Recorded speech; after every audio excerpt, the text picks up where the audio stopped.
अस्सलाम वालेकुम नाज़रीन किराम, मैं हूं आपका होस्ट अयाज अहमद। नाज़रीन किराम, एक तरफ तो डोनाल्ड ट्रंप ने यह ऐलान किया कि हम पाकिस्तान के अंदर से तेल निकालेंगे और दूसरी तरफ पाकिस्तान के ऊपर टैरिफ भी आयद कर दिया है। हैरानकुन तौर पर यह भी दावा किया गया है कि तारीख में पहली मरतबा पाकिस्तान डायरेक्टली अमेरिका से तेल भी खरीदेगा और अमेरिकी कंपनियों के ऊपर पाकिस्तान ने जो टैक्स आयद करना था वो टैक्स भी माफ कर दिया गया है। इसकी तफसीलात आपके सामने रखने के लिए जा रहा हूं। 9 मई का केसेस में पाकिस्तान तहरीक इंसाफ के कारकुनान और रहनुमाओं को जो सजाएं दी जा रही हैं, जजिस को एक बड़ा मशवरा दिया गया है कि आप इस तरीके से सजाएं ना दें बल्कि एक और काम करें। वो आपके सामने रखने के लिए जा रहा हूं।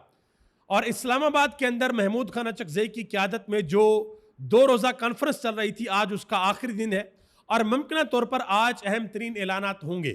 काशिफ अब्बासी की जानब से एक बड़ा ऐलान किया गया है, वो भी आपके सामने रखने के लिए जा रहा हूं। गुजारिश करूंगा कि वीडियो को लाइक कर दें, चैनल को सब्सक्राइब कर लें ताकि ये इंफॉर्मेशन का सिलसिला आप लोगों तक पहुंचता रहे। सबसे पहले नंबर पे पाकिस्तानियों के लिए खुशखबरी है। हुकूमत ने पेट्रोल 7 रुपये 54 पैसे फी लीटर सस्ता कर दिया है और डीजल जो है वो 1 रुपये 48 पैसे फी लीटर महंगा कर दिया है। मैं पिछले 2 महीने के नंबर्स आपके सामने रखने लगा हूं, ये जरा आप देख लें। मई के महीने में 16 मई को पेट्रोल की कीमत में इजाफा नहीं किया गया। उसके बाद फिर 1 जून को 1 रुपया पेट्रोल महंगा किया गया, 16 जून को 5 रुपये महंगा किया गया, फिर 1 जुलाई को 8 रुपये महंगा किया गया और 16 जुलाई को फिर 5 रुपये महंगा किया गया।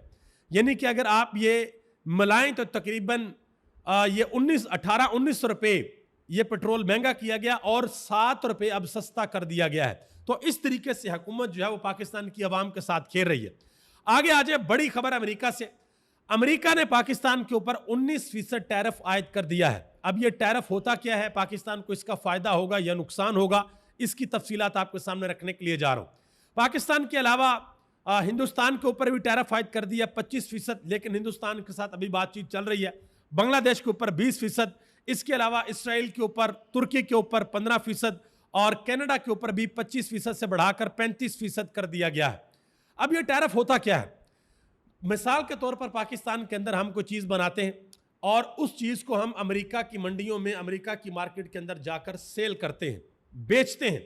तो जब हम चीज़ पाकिस्तान से बनाकर अमेरिका भेजेंगे तो अमेरिका अपने मुल्क के अंदर उस चीज़ को आने से पहले उसकी टोटल कीमत का हमारे से टैक्स वसूल करेगा, जो कि अमेरिका ने हमारे ऊपर लगा दिया है 19%।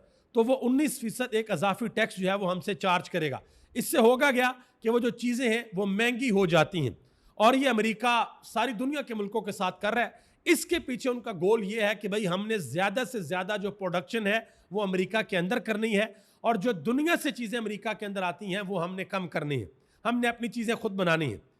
पाकिस्तान के अगर अमेरिका के साथ तल्लुकात देखे जाएँ या पूरी दुनिया के साथ हम जो एक्सपोर्ट करते हैं, तो पिछले माली साल का जो हमारा नुकसान है, जो तजारती खसारा है, वो 24 अरब डॉलर है कि 24 अरब डॉलर का हमें नुकसान हुआ है। देखते हैं कि आगे ये हुकूमत की जो पॉलिसीज हैं वो किस तरह की हैं और आगे ये कैसे लेकर चलते हैं। एक और बहुत बड़ा इंकशाफ किया गया है, इंटरनेशनल जरीदा है राइटर्स, उन्होंने ये दावा किया है कि पाकिस्तान तारीख में पहली मरतबा अमेरिका से खाम तेल खरीदेगा। अगले माह 1 मिलियन बैरल का खाम तेल लोड होगा और अक्टूबर में पाकिस्तान पहुंचेगा। यानी कि एक तरफ तो डोनाल्ड ट्रंप ये दावे कर रहे हैं कि भाई हम पाकिस्तान के अंदर पाकिस्तान के साथ मिलकर तेल निकालेंगे, तेल पाकिस्तान से निकलना है और हम कहां से खरीद रहे हैं? जाके अमेरिका से, ईरान से नहीं खरीद रहे, रशिया से नहीं खरीद रहे, हमने तेल खरीदना जाके अमेरिका से। बहरहाल देखते हैं कि इसके ऊपर हुकूमती मौकफ क्या आता है। इसके अलावा और एक बड़ी खबर यह दी है शहबाज राना ने। पाकिस्तान की हुकूमत ने टैक्स लगाया था गूगल के ऊपर, अमेजोन के ऊपर, टीमो के ऊपर, दराज के ऊपर कि भाई ये जो ऑनलाइन कंपनी है इनसे जब चीज़ें खरीदेंगे तो इनको टैक्स देना पड़ेगा। और वो FBR ने जो सालाना तखमीना लगाया था तकरीबन 40 अरब रुपए बनते थे कि 40 अरब रुपए का टैक्स इकट्ठा होगा। लेकिन अब अमेरिका ने कह दिया कि भाई हमारी जो टेक कंपनियां उनके ऊपर से टैक्स हटाओ। तो पाकिस्तान ने अमेरिकी कंपनियों के ऊपर से भी टैक्स हटा दिया है और जो चाइनीज़ कंपनियां हैं उनके ऊपर से भी टैक्स हटा दिया। वरना सिर्फ अगर अमेरिका की कंपनियों से हटाते तो चाइना ने पूछना था, हाँ भाई अमेरिका की कंपनियों से तो आपने हटा दी है, तो हमारी कंपनियों से क्यों नहीं हटाए? तो दोनों की कंपनियों से जो बड़ी बड़ी टैक कंपनीज थी उनके ऊपर से पाकिस्तान ने टैक्स हटा दिया और 40 अरब रुपए का जो टैक्स हमने इकट्ठा करना था वो सारा खली बल्ली। हामिद मीर साहब ने एक बात की है, उन्होंने कहा जी ये जो डोनाल्ड ट्रंप ने ऐलान किया कि भाई हमारी तजारती डील पाकिस्तान के साथ हो गई है और हम तेल निकालने के लिए जा रहे हैं पाकिस्तान के अंदर से। उन्होंने कहा कि इस खबर पर बहुत खुश हैं, लेकिन प्लीज ये तो बता दें कि ये तेल कहां से निकला है, किस जगह से निकला ये तेल, ताकि पाकिस्तानियों को पता हो, पाकिस्तानी खुशी से झूम सकें कि भाई अल्लाह का शुक्र है हमारे मुल्क से तेल निकला है। उन्होंने हुकूमती रुकन तारक फजल चौधरी से अपने शो के अंदर सवाल भी पूछा कि ये तेल कहां से निकला है, तो आगे से तारक फजल चौधरी साहब ने जवाब दिया कि जल्द हमारे जो टेक्निकल एक्सपर्ट्स हैं वो बताएंगे कि ये ज़खायर कहां से निकले हैं और इनको तमाम सूबों के अंदर तकसीम किया जाएगा। देखते हैं कि आने वाले वक्त में क्या होता है। नजम सेठी ने इसके ऊपर एक बड़ी अहम बात की। उन्होंने कहा जी तेल निकलने वाली बात सब ड्रामा है, इसमें कोई हकीकत नहीं है, कोई तेल नहीं निकला। उन्होंने कहा कि ट्रंप जो है वो इंडिया की ट्रोलिंग कर रहा है और ये क्लासिकल ट्रोलिंग, यानी कि ट्रंप जो है वो इंडिया को तंग कर रहा है। अब ये ट्रंप मोदी के खिलाफ क्यों हो गया और मोदी को बार बार तंग क्यों कर रहा है, इसके पीछे एक बहुत बड़ी रीजन है, एक बहुत बड़ी वजह है। इंशाल्लाह मैं कोशिश करूंगा, ये एक बड़ा टॉपिक है, इसके ऊपर एक कंप्लीट वीडियो बनाऊंगा और आपको बताऊंगा कि ट्रंप जो है वो मोदी से एक्चुअली में क्या चाहता है, जो अभी तक मोदी सही तरीके से डोनाल्ड ट्रंप की बात को मान नहीं रहा। वो तफसीलात इंशाल्लाह आपको बताऊंगा। आगे आ जाए, मौलाना फजल रहमान ने इसके ऊपर बात की। उन्होंने कहा जी तेल मादे की इतला सदर ट्रंप से मिलना इंतहाई कमजोर हुकूमत और रियासत की इलामत है। उन्होंने कहा कि पार्लियामेंट और सूबों को एतमाद में लिए बगैर ऐसे मादे मुल्की मफाद के मयार पर पूरे नहीं उतर सकते। मादे फौरी तौर पर पार्लियामेंट, सूबों और आवाम को एतमाद में लिया जाए, इनके मादों के ऊपर पार्लियामेंट को और सूबों को एतमाद के अंदर लिया जाए। यह मौलाना फजल रहमान ने बात की है। आज एक और खबर आई है जी, सरगोदा की जो एटीसी अदालत है उन्होंने 9 मई के केसेस में एक मुलजम है इस्माइल, मोहम्मद इस्माइल, उसको 25 साल कैद की सजा सुना दी, यानी कि उम्र कैद की सजा उसको सुना दी। यह आप अंदाजे लगाएं। तो ये जो अदालतों के अंदर से सजाएं आ रही हैं, इस हवाले से एक बड़ा मशवरा भी दिया गया और यह मशवरा दिया है अमीर अब्बास ने।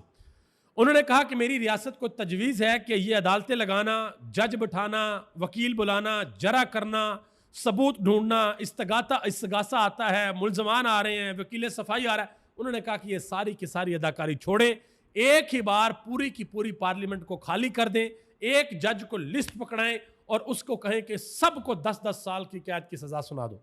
उन्होंने कहा कि ये जो आप सारा कुछ करते हैं ना, इसको आप दफा मारें। एक सीनियर रिपोर्टर है चौधरी सज्जाद, उन्होंने एक बहुत बड़ा इंकशाफ किया। उन्होंने कहा जी हमने पिछले 1 साल में 18-18 घंटे इमरान खान के साथ गुजारे हैं। वो आज भी अपनी जिद के ऊपर अड़ा हुआ है। वो आज भी कहता है कि 9 मई हमने नहीं किया, वो कहता है कि 9 मई उन्होंने किया जिन्होंने सीसीटीवी फुटेज चुराई। इमरान खान कहता है कि सीसीटीवी फुटेज ले आए, अगर हमारा कोई कारकुन इसके अंदर मुलव्वस निकला तो हम उसके खिलाफ कार्रवाई करेंगे। ये इमरान खान का पहले दिन से मौकफ है। आगे आ जाए, नुसरत जवेद ने अपने शो के अंदर एक बड़ी अहम बात की। उन्होंने कहा जी इस 9 मई के फैसले ने सियासतदानों को मजीद हकीर कर दिया है, जलील किया है। उन्होंने कहा कि पहली बार निचली तरीन अदालत से मुंतखब अवामी नुमाइंदों को फारग किया गया है। उन्होंने कहा कि पहले सियासतदानों को सुप्रीम कोर्ट से नाहल किया जाता था, लेकिन अब निचली अदालतें फारग कर रही। तो जवाब में अदनान हैदर ने कहा, जो कि शो के होस्ट हैं, उन्होंने कहा कि ये बहुत आगे निकल गए हैं। उन्होंने कहा कि इफ्तिखार चौधरी ने कम से कम यूसुफ रजा गिलानी को खत लिखने का मौका दिया था और बाद में फिर फैसला आया था। लेकिन अब तो भाई निचली अदालत में कोई भी केस बना दे, एक बंदा 1-1.5 लाख वोट लेके आया पार्लियामेंट के अंदर, कोई भी केस बना दे, जाली डिग्री कोई भी केस बना दे और उसको फारग कर दें, भाई तुम तो निकलो ना यहाँ से। तो देखते हैं कि आने वाले वक्त में ये अदालतें क्या करती हैं। और अदालतों की समझ नहीं आती ना, पाकिस्तान के मीडिया के ऊपर बैठ के सहाफ़ी पहले बता देते हैं कि भाई फलां तरीक को फैसला आ रहा है, फलां बंदे को इतनी इतनी सजा होगी। अब ये मुनीब फ़रूक साहब ने 24 जुलाई को बता दिया था कि पीटीआई के एमएनएज और एमपीएस को, रहनुमाओं को सजाएं होंगी, और उन्होंने बताया था कि फैसलाबाद से एक एमएनए है राय हैदर अली शेख रशीद के भतीजे, उनकी सजा की पेशेनगोई भी की थी कि इनको 10-10 साल कैद की सजा। इन लोगों को पहले कैसे पता चल जाता है, ये आज तक किसी को गिद्दड़ सिंगी समझ नहीं आई कि कैसे पहले पता चल जाता है फैसलों का जो अदालत से आने होते हैं। एक और खबर है जी, लाहौर का जो हल्का है NA 129, जहाँ पर MNA थे हमाद अजहर के वालिद, अल्लाह गरी की रहमत करे, साद रफीक साहब को नून लीग की जानब से कहा गया कि आप यहाँ से इलेक्शन लड़ें। तो साद रफीक साहब ने माजरत कर लिया।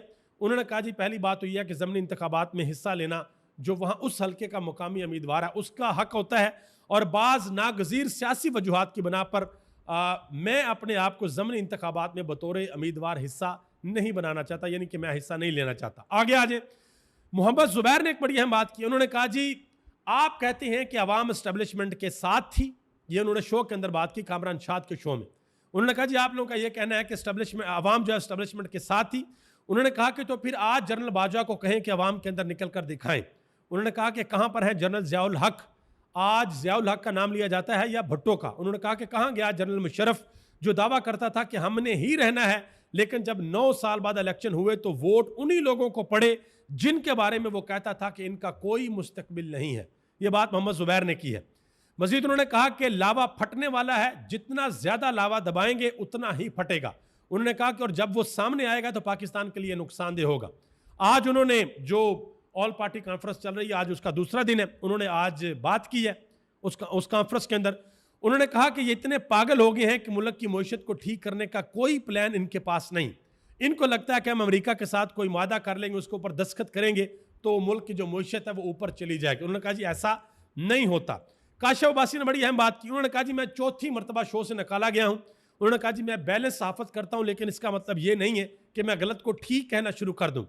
उन्होंने कहा कि मैं ऐसा नहीं हूं कि कोई सियासतदान दिन में मुझे कहे कि रात है और मैं कौम को बताना शुरू कर दूं कि रात है। उन्होंने कहा जी खैर होगी इंशाल्लाह।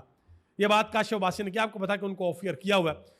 गरीदा फरूकी साहबा ने कल एक ट्वीट किया जिस वक्त अदालतों से सजाएं सुनाएगी। उन्होंने कहा जी हाँ जी, ये गरीदा फरूकी ने ट्वीट किया, हाँ जी खत्म शुद्ध इमरान खान अब बताएं। अब उन्होंने कहा जी अब बताएं कि खत्म शुद्ध हुआ इमरान खान के नहीं।